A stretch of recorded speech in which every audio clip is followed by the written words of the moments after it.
Hello everyone and welcome to Fear and Hunger 2 Termania. Um, I'm not gonna lie, about 90% of the reason why I'm playing this game is because of Super Eye Patch Wolf. He's made some really entertaining stuff on this, especially the first game, which I don't plan on playing. If you're worried about this game, I do have a censorship model on. It's still going to be graphic, it's still going to be awful, it's still going to be unpleasant, but at least there's no giant, redwood trees, as Taylor Swift would say.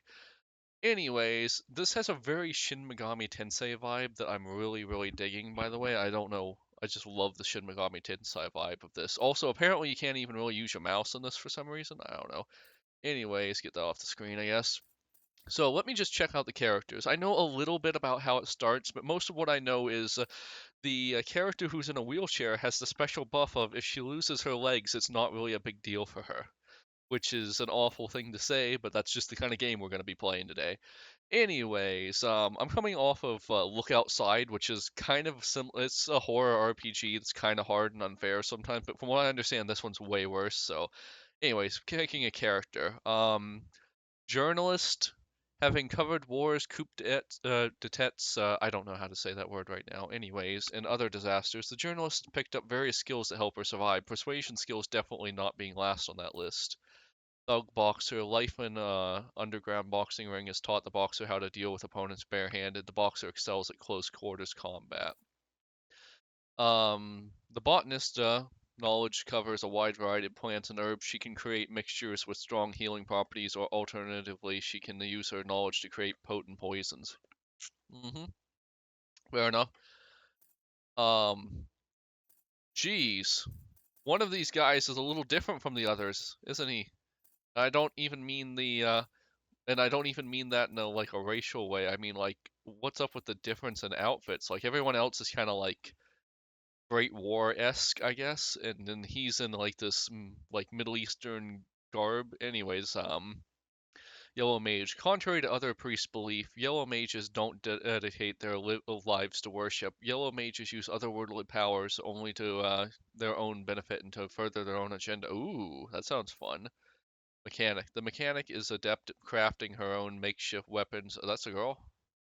Okay, anyways, along with mechanical skills, she also understands more complicated machinery. I really thought this was a guy. In fact, it kind of looks like that one character from the first game. Anyways, the doctor's skill set is mainly focused on curing different status ailments and now is analyzing the weaknesses of enemy anatomy.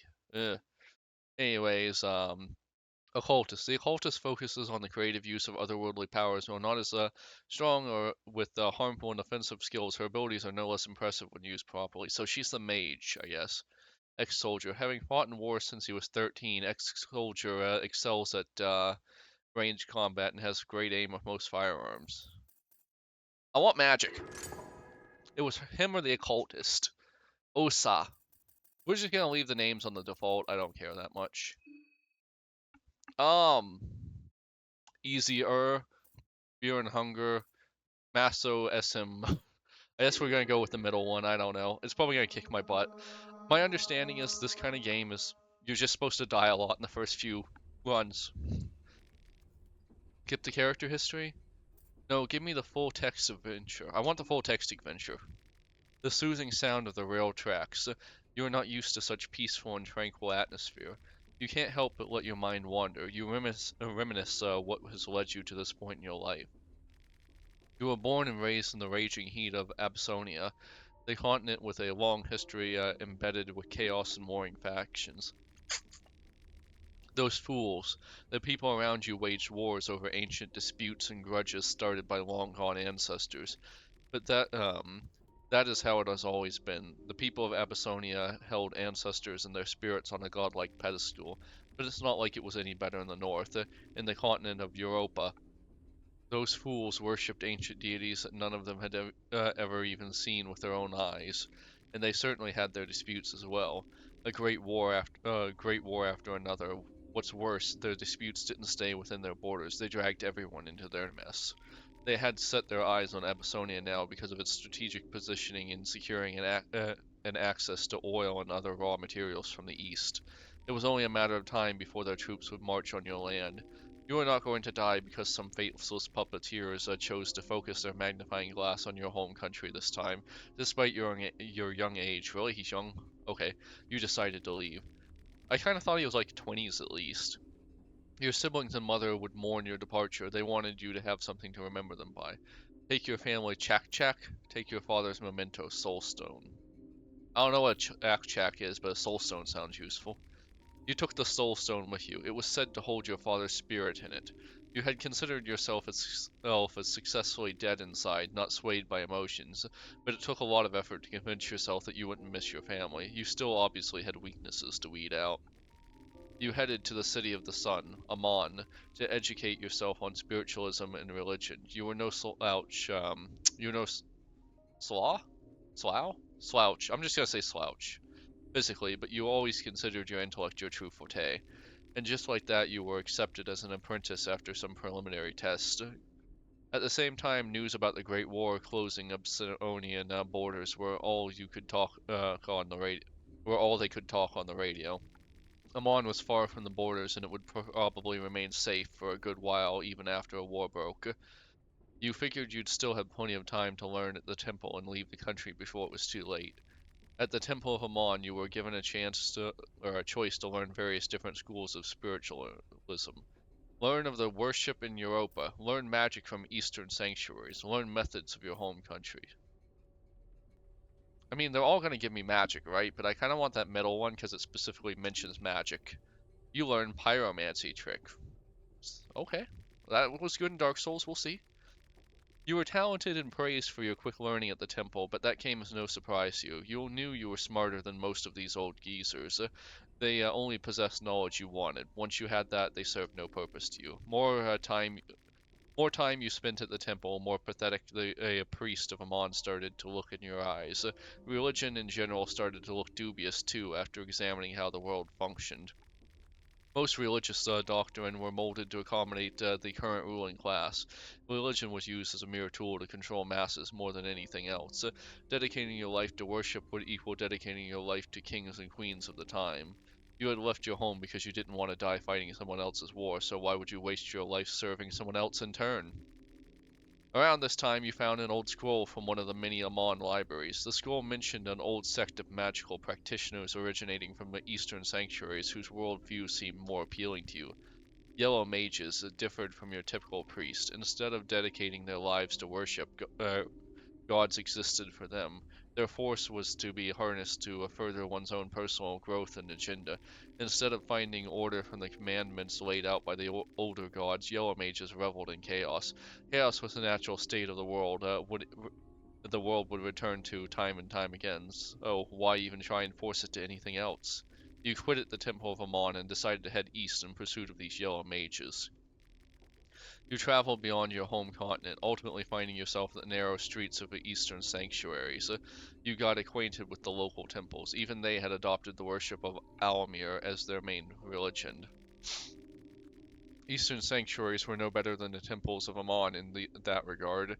If anything, religion was even more prevalent there and dictated the way people were to live and die. You you were looked down upon by the scholars and religious leaders of the area because of your very public opinions. That didn't bother you. You knew better. In time, your convictions convinced the facets you wanted. You were approached by a group of traveling mages who wore colorful attires. The yellow mages that were still around in this day and age were reduced to small, separate groups wandering around the world to study all fields of the otherworldly. The group saw potential in you and offered a place among them. You liked what you heard and decided to join the wandering group. What did you specialize in? Learn the basic techniques or learn more advanced knowledge. Oh, geez. I figure this is going to be like more practical in like a combat to combat scenario, but this one's going to get you like rituals or stat buffs. I'm not really sure though. I'll learn the basic techniques. You learned La Danse Macabre, the traditional dance of the Yellow Mages that channels otherworldly powers close to you. Your path of learning and self-growth knew no ends. Your travels brought you to a small border town in the eastern sanctuaries where you met a curious person, Hadil Azif, a self-proclaimed wizard from the Far East. He has the Necronomicon, I bet. Despite his pretentious appearance, his family name, Azif, was well known and even somewhat feared in certain occult circles, which gave his claims at least some credibility. He was gathering a group of adventurers to accompany him on a perilous quest. He had inherited a map from his late grandfather that was supposed to lead him to the infamous dungeon of fear and hunger itself. The place used to be a noteworthy location of pilgrimage for many aspiring mages and priests in the distant past. The yellow mages you had spent time with previously had told ominous tales about the dungeon as well. Initially, you dismissed as if talk, only to be haunted by the most brutal nightmares on the following night. Something was calling for you. You had to witness the place for yourself. You joined the motley crew of adventurers as if had managed to put together and traveled through war-torn Europa. Most of the crew quit halfway to Rondon because of how difficult it was to cross borders during these chaotic times. The closer to the destination you got, more feverish your dreams became. The remaining members of your ragtag fellowship were visibly sick from stress and otherworldly pressure that had befallen on you the moment you set on your quest. The breaking point was the day you were finally to arrive at the dungeon. A heavy fog drowned your camp and made navigation impossible. Using compass, A did no good as the thing was just spinning wildly in circles. I imagine that was supposed to be using a compass, but anyways, I'm not going to criticize it too much. I know this is like a small game kind of thing. Also, I think it's translated from some other language, but I'm not sure. Distant growls and howls created unrest, not that there was any need for that, as superstition and constant misinformation had already convinced your fellow travelers that the trip was cursed from the start. Your companions panicked and scattered to the mist, as if himself had been sick from constant nightmares for half the trip already. You left him curled up in fetus position in his tent and ventured forward on your own. After walking for a while, you started to make out something behind the thick white veil. The mist revealed structures of some kind. You got to a set of old ruins, or they looked more like a measly pile of rubble now. If it wasn't for the dreadful aura emanating from deep within, you couldn't tell there was anything remarkable about this place whatsoever. Near the main entrance arch, there was a makeshift archaeological site with tents and digging equipment. The site looked abandoned. On the other side, there was a dark side entrance to a dungeon with stairs leading down to the darkness below. Okay, I remember this one from the eye patch videos. I'm gonna do the right thing because I don't really. Well, I mean, I have to survive obviously because I end up here. But I'm just gonna head to the side entrance because I have that spoiler.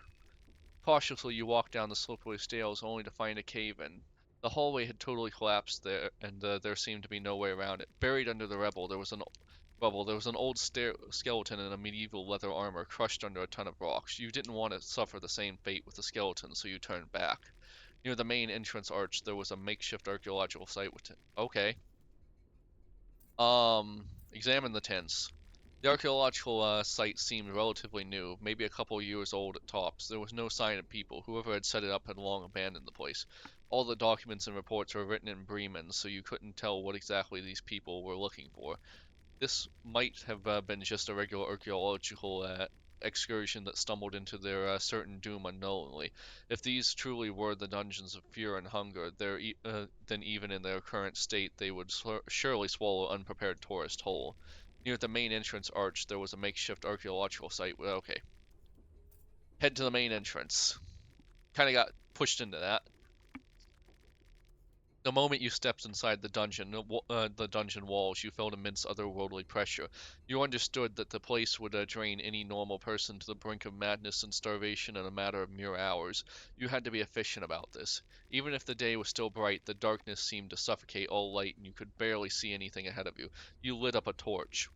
You stood at the vestibule of the dungeon. To your left, you saw a doorway leading to what seemed like a kitchen.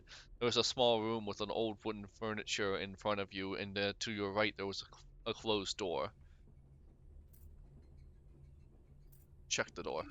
You tried opening the door, but it didn't budge. You considered forcing the door open, but then you heard faint noises coming from the other side. You could have sworn it sounded like something heavy and alive was slowly moving towards the door. You had heard rumors of this place, and you definitely didn't want to confirm whether there was any truth to those horror stories or not. You backed away from the door. You stood at the vestibule of the dungeon. To your left, you saw a heavy a doorway leading to what seemed like a kitchen. There was a small room with an okay. Check out the room in front of you. The room had an old wooden desk in front of a partly rotten flag that hung on the walls. The flag was that of the old Rondon. The opposite wall had half-empty bookshelves facing you. Behind a small pile of rubble, you saw a wooden chest covered in cobwebs and dust. Check the bookshelves.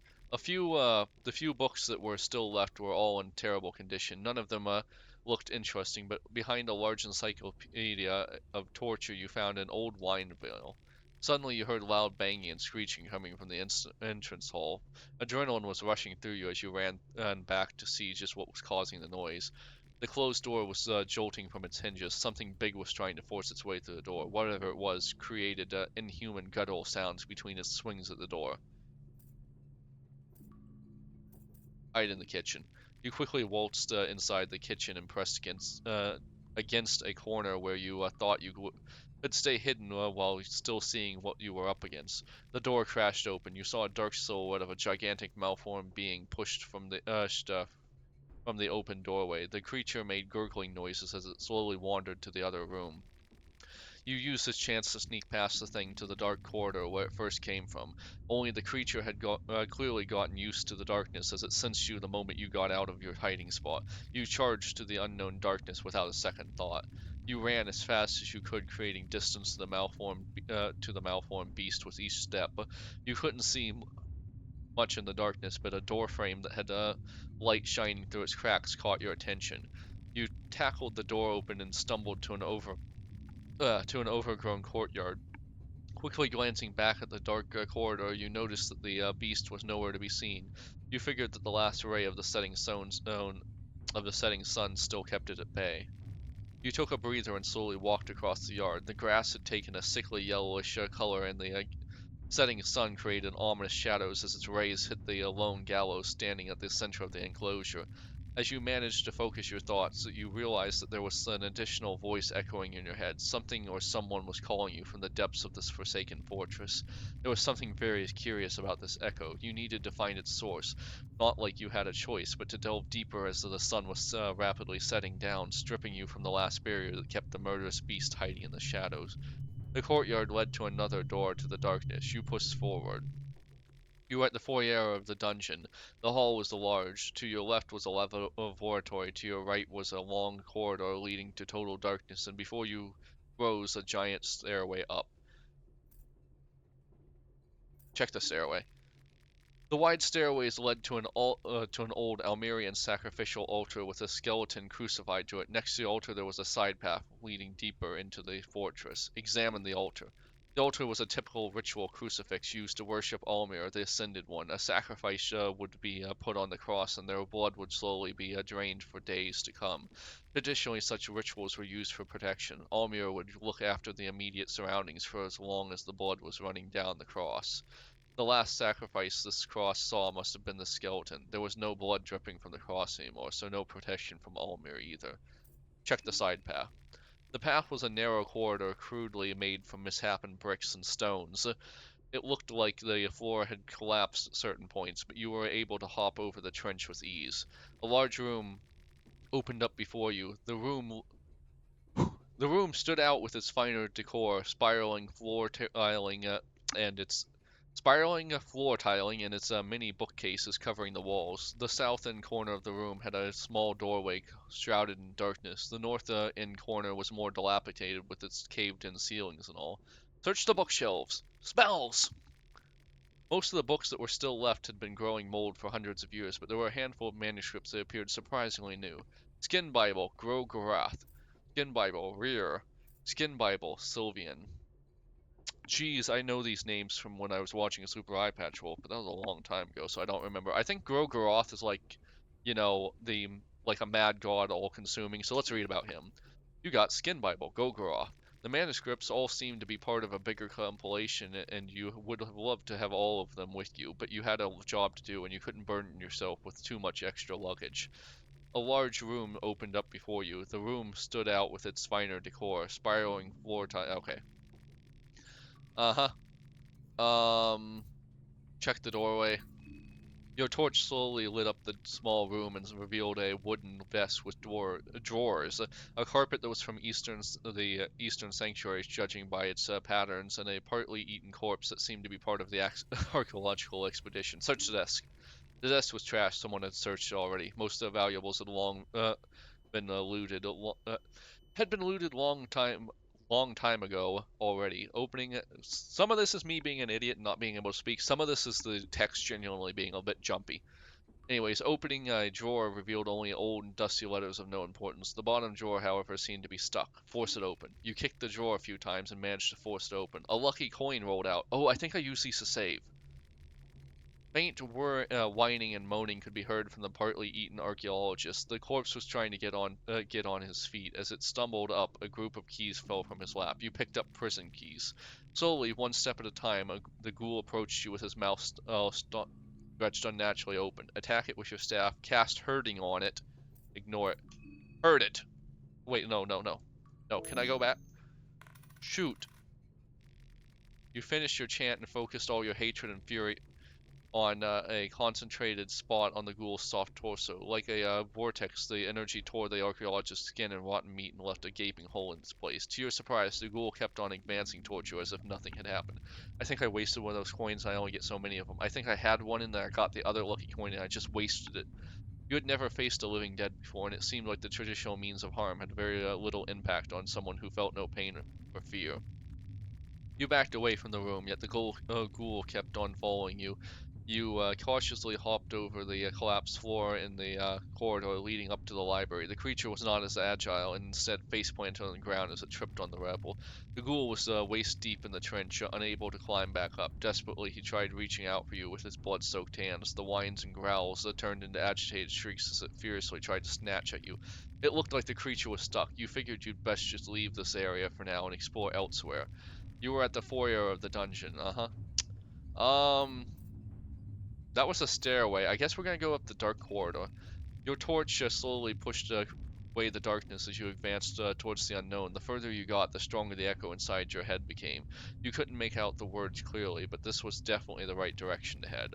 A larger room opened up behind a set of rusty iron bars. Your torch revealed human-like figures that stood still just beyond the radius of the light. Upon closer inspection, you noticed that these figures were medieval iron maidens, human-shaped torture devices that had seen practical use judging from the old stains that had formed from the seeping blood of the victims. The room had numerous torture devices as well. Most of them would probably be inoperative in this day and age, and among them you saw an old reinforced chest, and at the back of the room you saw a corridor leading to the cell. Check the chest. We're looting, man. We're looting. The chest looked old. It might as well have been medieval for all you knew. As you tried opening it, you realized the lock was still fully functioning. You couldn't open it without a proper key. You felt a cold draft run across the chamber. The draft seemed to be guiding you towards the dark corridor at the end of the room. Check the dark corridor. You can't just not check the dark corridor, obviously. Loud creaks and groans could be heard behind you. Something big had just entered the foyer. You figured it must have been the malformed archaeologist from before. The sun must have set, which made it possible for the creature to advance through the courtyard. The creature must have had your scent as footsteps clearly closed in on you at a rapid pace. You had to act fast. The corridor had opened up with a long one with multiple cell doors covering each side. At the end, there was large bars sealing off a staircase. Only a rusty lock stood in your way towards the deeper end. Check the gate at the end.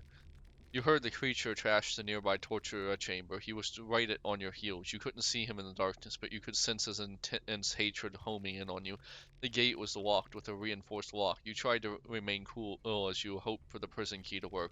The beast was already charging towards you as you opened the gate and slipped inside, only seconds before the malformed monster smashed against the bars. Violently, the creature tried reach for you while making low grunt noises from his swollen throat. The bars in the gate seemed to hold the beast for now, but you didn't want to stay and find out whether the thing could eventually break in. Instead, you took the stairs deeper into the darkness. The thought crossed your mind: if darkness had twisted those poor sods to become mindless beasts, would the same fate await you if you stayed at the dungeon for too long? Yeah, probably. The stairs became sticky from old gore and blood the deeper you got. The air was stale and had rotten smell to it. The voice inside your head got louder. You still couldn't make sense of any words, but it was definitely calling for you. Deeper, you had to get deeper. That much was clear. You entered a huge chamber full of partly buried skeletons and rotting corpses laying about. The ground had a thick layer of dried blood and filth, which had occurred around the chamber walls over the years. Each step you took echoed to a dizzying heights. You couldn't see the chamber ceiling. The walls just rose up forever to the darkness. Holy crap, I didn't realize this was so long. I think we're going for a full choose-your-own adventure through the first game. There were two staircases in the chamber. One led to the ground level you had just escaped, while the other led to a lower level. In the middle of the chamber there was a rather new-looking wooden contraption. Examine the contraption. You didn't notice the gaping hole at the center of the chamber until you got closer and your torch lit up the surroundings. The wooden contraption had been built around it as a freight elevator of sorts, lifting and lowering items and people if necessary. The contraption itself stuck out just by not being stained with blood and filth like everything else. Judging by some of the equipment around, the elevator must have been used by the same archaeological expedition that had set up the tents outside.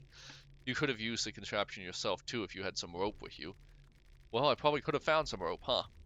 There were two staircases in the chamber. Okay, we're taking the stairs down. No, examine the pile of bodies for rope. Most of the bodies have been decaying and decomposing for hundreds of years. Some bodies looked fresher than others, while others were reduced to bare skeletons. The ludicrous amount of corpses did raise the question about the purpose of this chamber, but there was no one around to answer those questions anymore, so you just took everything at face value.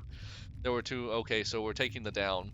The stairs leading down were sticky with grime like everything else in that chamber. A cold draft moved you along to the chasm that awaited you at the bottom.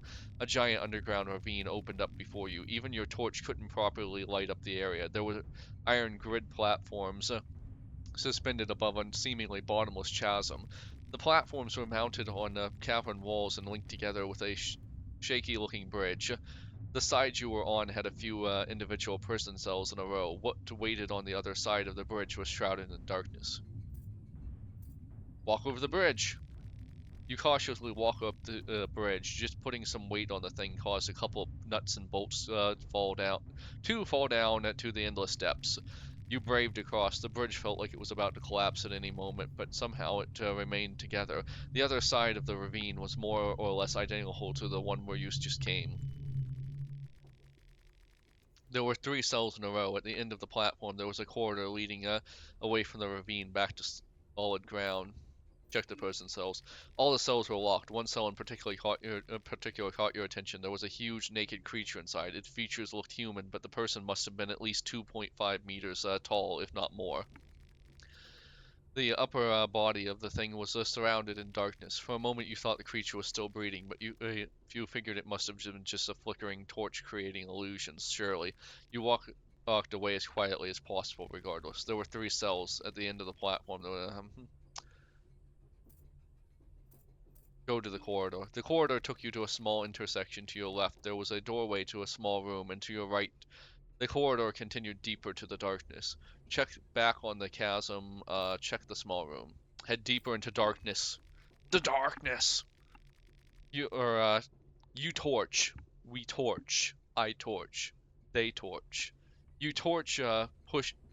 torch pushed away at the darkness.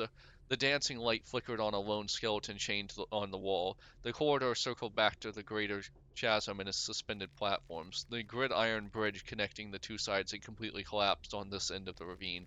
You noticed a rope tied on the platform. On the other end of the rope, you saw a corpse belonging to the archaeological expedition. This person had apparently hanged himself. The horrors of the dungeon must have been too much for him. Lift up the corpse. You pulled up the corpse. You were right in your assessment. The person had modern-looking clothing that looked like that of a stereotypical Western archaeologist. The person had nothing of value. You did pick up a rope, though. Perfect. The gridiron bridge connecting the two sides had completely collapsed. There was nothing apart from the corpse. Examine the ravine. Examine the ravine. You saw faint shapes in the darkness. The platform seemed to continue on to the other side. God knows how large this man-made area really was. The gridiron bridge connecting the two sides. Head back, because we have a rope. Your footsteps were the only thing echoing in the air apart from occasional water droplets heard in the distance as you headed back. Oof. There was a doorway to the small room on your right. In front of you was the vast open area with all the cells, the prison area. Head back. We have a rope. We need to use the elevator. Uh-huh. Yep. Okay. Huh? Head back. Go to the small door. You were standing on a gridiron platform that was spinning above the dark ravine that opened up below you. The bridge that had to link the platform to the other side had collapsed. Turn to the upper floor chamber. Yes. As you walked back up, you once again heard the echo inside your head. This time you could almost understand some words. Deeper. You must delve deeper. The correct path must have been somewhere at that bloody chamber. Uh-huh.